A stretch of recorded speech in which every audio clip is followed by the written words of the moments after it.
Hey, this is Dale the Librarian with a very oversimplified version of where codes of ethics comes from. And the main idea of this video is to give you the fuel for doing further research. Because if you just do code of ethics in a library database, it's not going to catch some of the other bits and pieces of how codes of ethics are made, how they're revised, et cetera, what they stand for. Okay, so in a classic mode, we have millions and millions of people, right? Billions of people. They all have different affiliations with each other. Sometimes they grow up together, sometimes they speak the same language. And in this case, we have the defined population of people who identify as members of the media. Might be specific media, so like news journalists or photographers or things like that, but we have a defined group of people who have that in common. Codes of ethics typically go with professions, it seems like, because they're kind of projecting like who we are and what we represent as a body. So you start out with those people. And each one of these is a person. So they all, in their minds, in their profession with education, in their practice, and during their careers, they kind of figure out kind of best practices just by being as a part of it. And sometimes there's a lot of tacit, unwritten rules.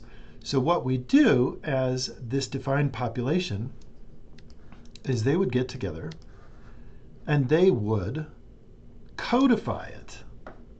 So that would be, well, what are our values? What are our standards? What are our principles? What do people need to know about us?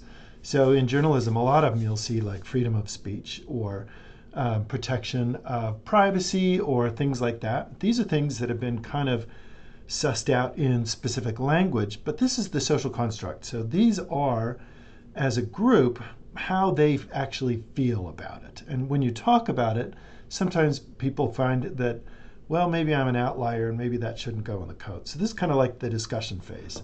But all of these, so decision-making, context, morals, values, behavioral standards, beliefs, traditions, principles, all of those are great keywords that you could use in journalism as well as with code of ethics. Ethics would be a good one too. But this is just a social construct. This doesn't necessarily exist objectively. These are just kind of like how we feel that we agree on something. So I put it into this like fourth dimension box. The code of ethics comes along when they put it down on paper and vote on it, ratify it, and say this represents who we are. So if you go way back to this population, this is who they are or who we are, and this is the document that they agreed to put up. A lot of these are out on the open web. New York Times, in my guide I'll have some listed.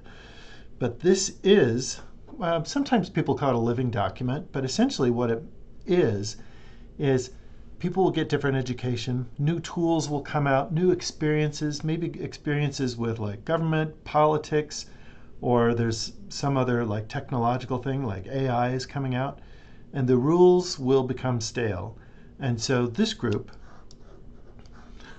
will make signals in the form of social phenomena where they'll be just like complaining or doing something on the sly, or maybe they'll have a breakaway group. So the code of ethics, think of it as just kind of a snapshot of one moment in time where there's a group of people who got together and said, this is what matters, this is what exists, this is how we're going to go forward, but know that it's changeable.